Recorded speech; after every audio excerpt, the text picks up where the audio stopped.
The underestimated species commander, Elena Reyes, stood at the observation deck of the ESS Pathfinder, watching the stars streak by as they traveled through hyperspace. 20 years of human integration into the Galactic Confederation had taught her one unmistakable lesson.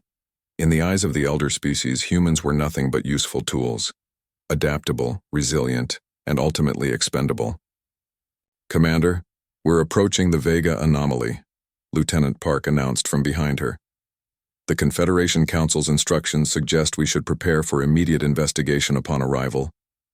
Elena nodded without turning. "Of course, they do. Why waste their own people when they can send the monkeys instead?"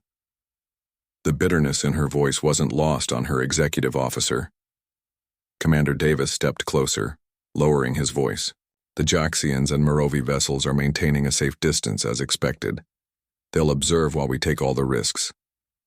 "As always," Elena replied, finally turning to face her crew. "Prepare the expedition team. If they want us to dance, for them, we might as well give them a good show." The ESS Pathfinder dropped out of hyperspace near the edge of what had once been the Vega system. Where a star and its planets should have been, there was instead a swirling vortex of energy. Neither black hole nor nebula, but something that defied classification by known physics. The massive Jaxian mothership hovered at a distance of 3 million kilometers, its crystalline structure gleaming against the backdrop of space. The equally impressive Merovi vessels maintained similar distances. Only the human ship approached within scanning range. "Receiving transmission from Archon Zaxxas of the Jaxian Collective," the communications officer announced. Elena straightened, her uniform on screen. The towering figure of Archon Zaxxas appeared, his crystalline exoskeleton shimmering with internal light. Despite the translator, his voice carried the unmistakable tone of condescension.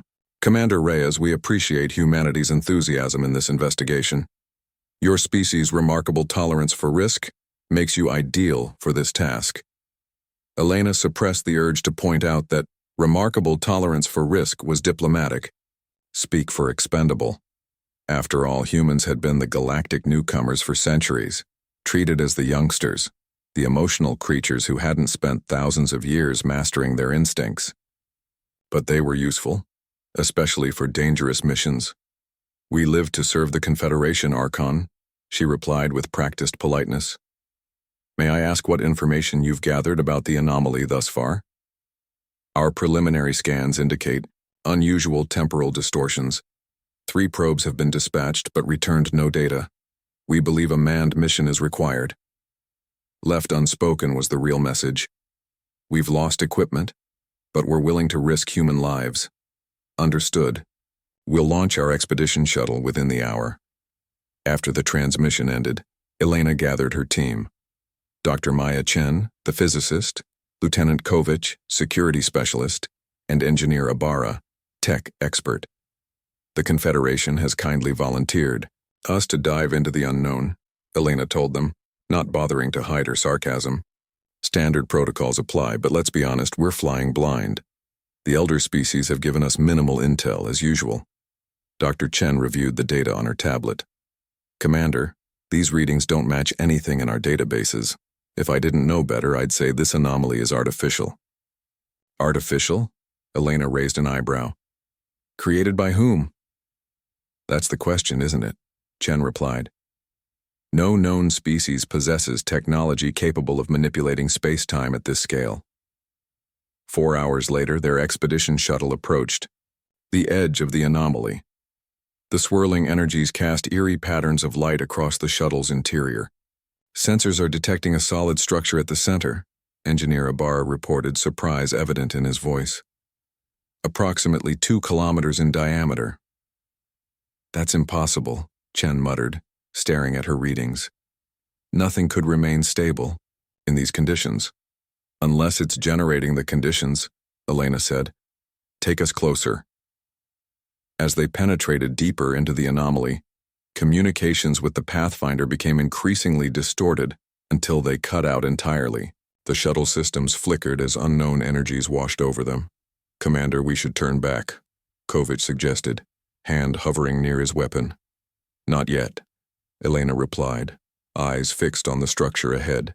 The object at the anomaly's center resembled nothing they had encountered before, a massive spherical lattice of unknown material, pulsing with internal energy. As they drew closer, a section of the lattice seemed to reconfigure itself, creating what looked unmistakably like a docking port. "It's responding to our presence," Chen whispered. "Or inviting us in," Elena said, making a decision that would change humanity's destiny. She guided the shuttle toward the opening. The moment they crossed the threshold, all systems stabilized.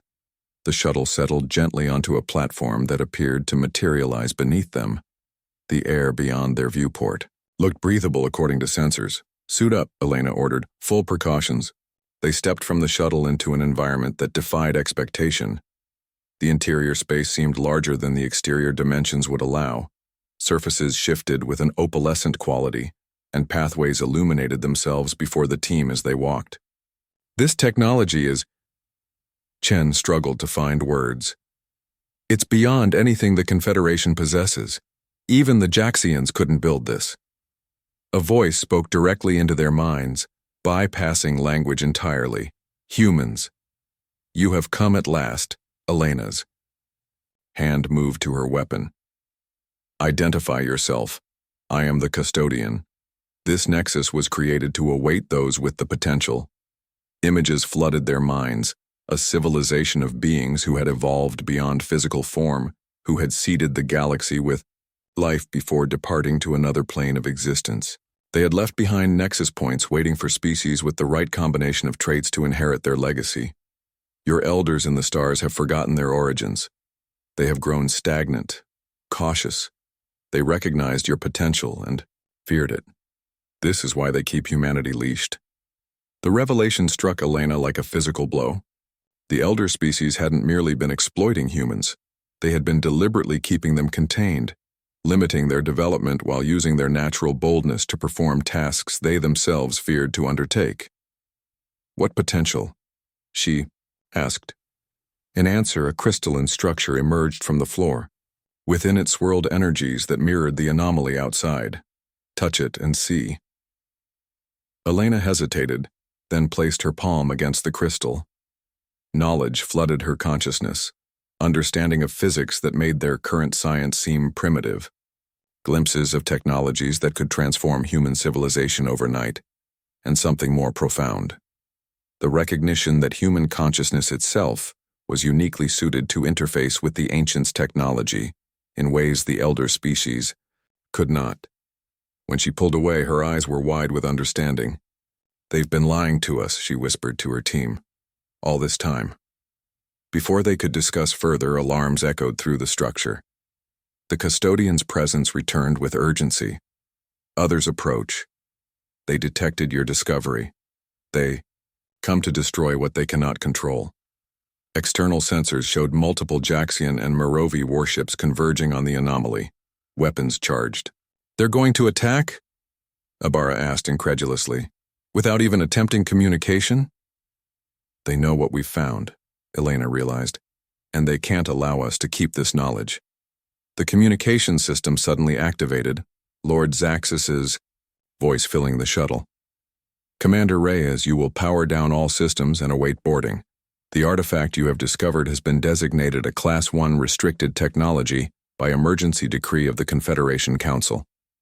"They're scared," Chen said, understanding dawning on her face. "For the first time in our relationship with the Confederation, they're actually afraid of what humans might do." Elena turned to the manifestation of the custodian. "We need to return to our ship. Can you help us?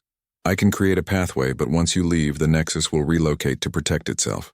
The knowledge you carry is now humanity's responsibility." Elena nodded grimly. "Open the path." As they reboarded their shuttle, the custodian shared one final message. Their fear is not without cause. The potential within you can create or destroy. Choose wisely. The shuttle launched through a corridor of stabilized space, bypassing the approaching Confederation warships. By the time they docked with the Pathfinder, the anomaly was already collapsing in on itself, the Nexus vanishing to some unknown location. "Set course for Earth, maximum speed," Elena ordered as she reached the bridge. And transmit everything we've learned on all emergency channels. The Confederation will try to intercept us, but humanity needs to know the truth. As the Pathfinder accelerated to hyperspace, Elena gazed at her palm where she had touched the crystal. Faint lines of energy still coursed beneath her skin, a reminder of what she now carried within her. The elder species had kept humans in their place through manipulation and condescension for generations. That era was about to end. Rising through fire, the Pathfinder never made it to Earth. 12 hours into their journey, 3 Merovi battlecruisers intercepted them at the Proxima Centauri transit point. The human vessel was no match for their combined firepower. Their BUR. Targeting our engines, Commander Davis reported as the ship shuddered under another impact. They want to disable, not destroy us. Elena had expected this. Status of the emergency transmissions? 7 completed bursts before they started jamming. Our communications, the communications officer replied. Impossible to know how many reached human space. It's enough, Elena decided. Prepare to abandon ship. All personnel to escape pods with data backups. As alarms wailed throughout the vessel, Elena made her way to her quarters.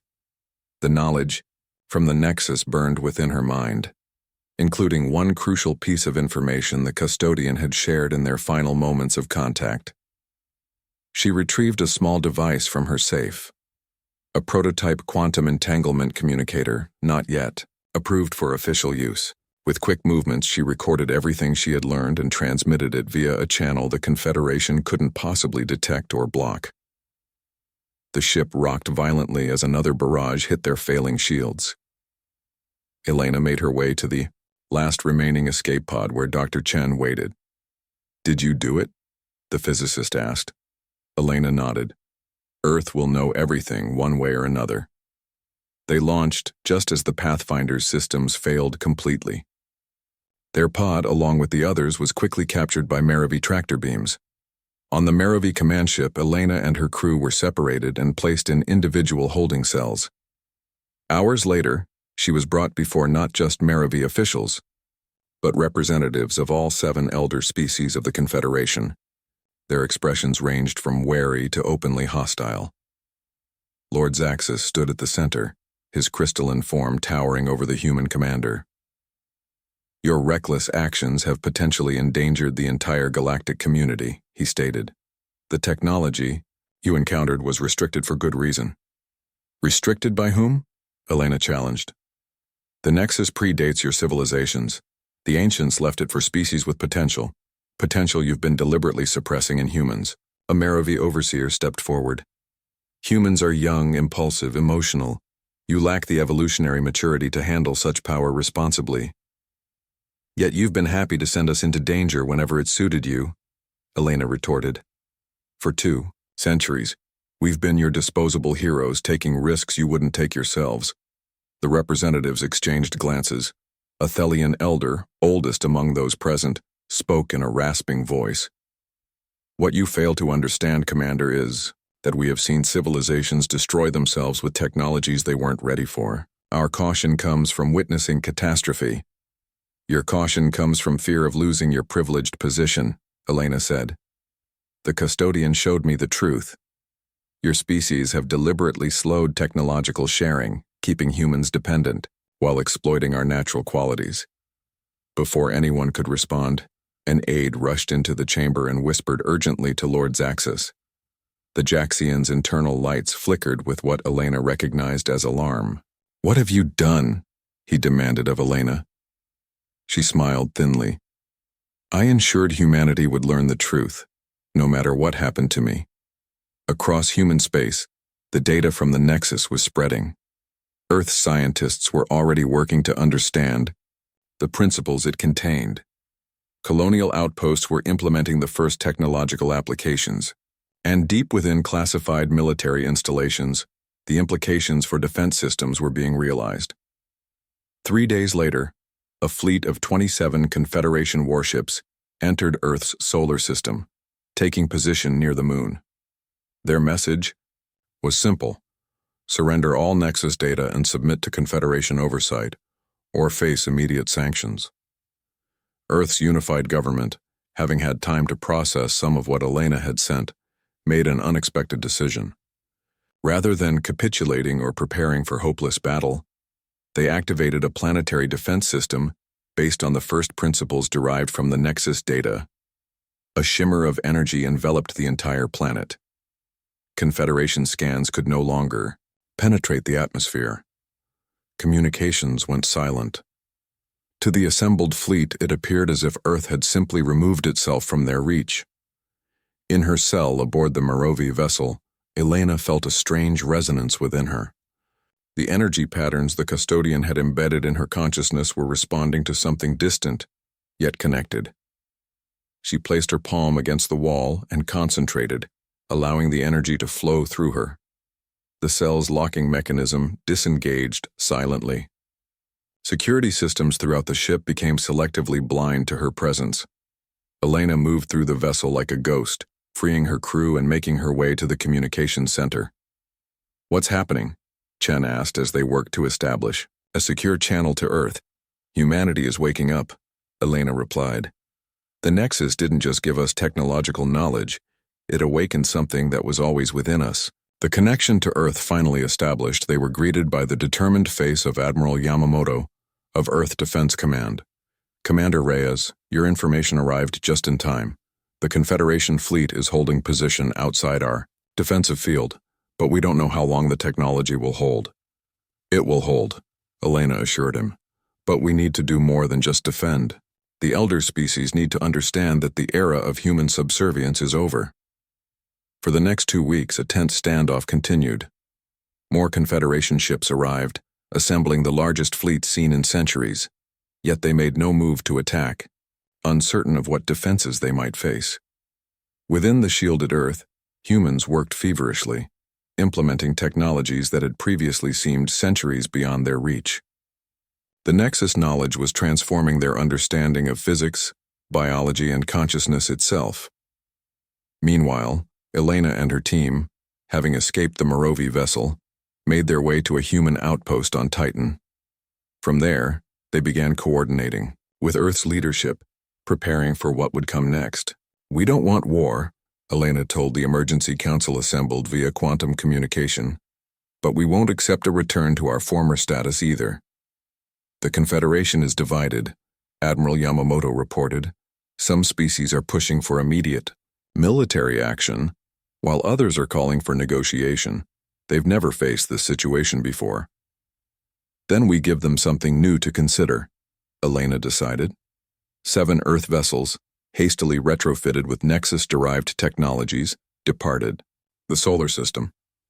But instead of heading toward Confederation territory, they traveled to systems that had long been ignored, worlds of developing species who, like humans, had been kept in subordinate roles. The message they carried was simple. The balance of power was changing, and there was a choice to be made between conflict and cooperation. 3 months after the standoff began, a delegation of 5 elder species arrived at the edge of Earth's defensive field, requesting peaceful contact. To their visible surprise, they were permitted to land.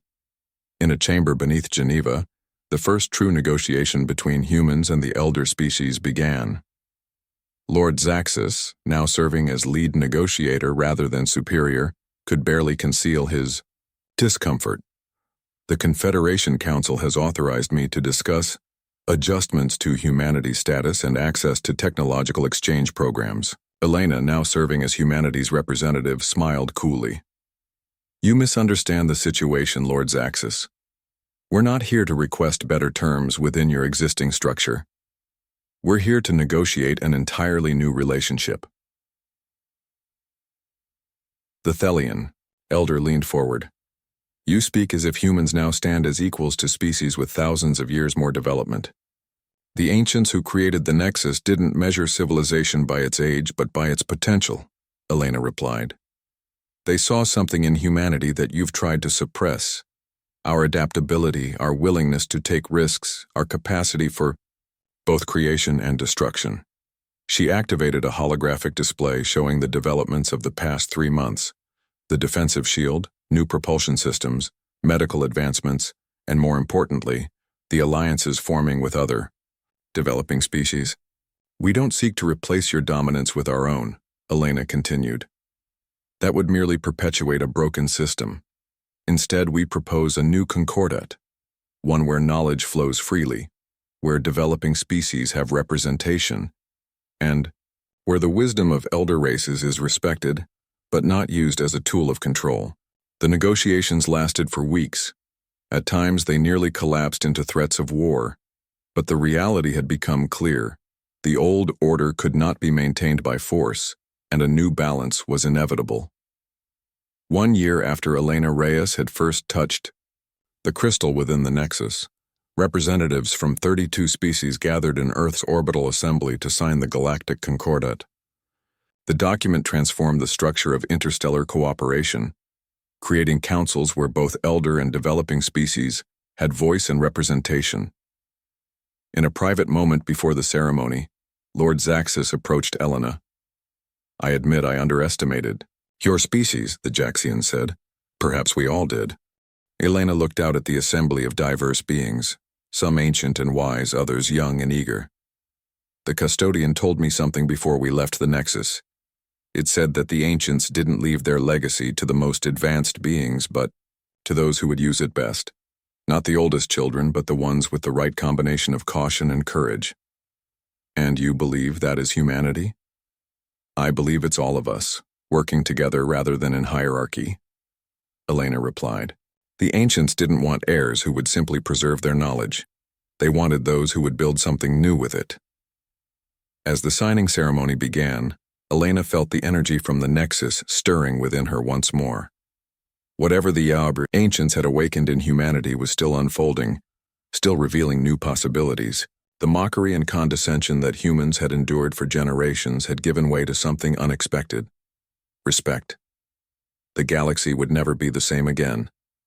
And humanity, once the newcomers, the youngsters, the emotional creatures sent on suicide missions, had found their true place among the stars.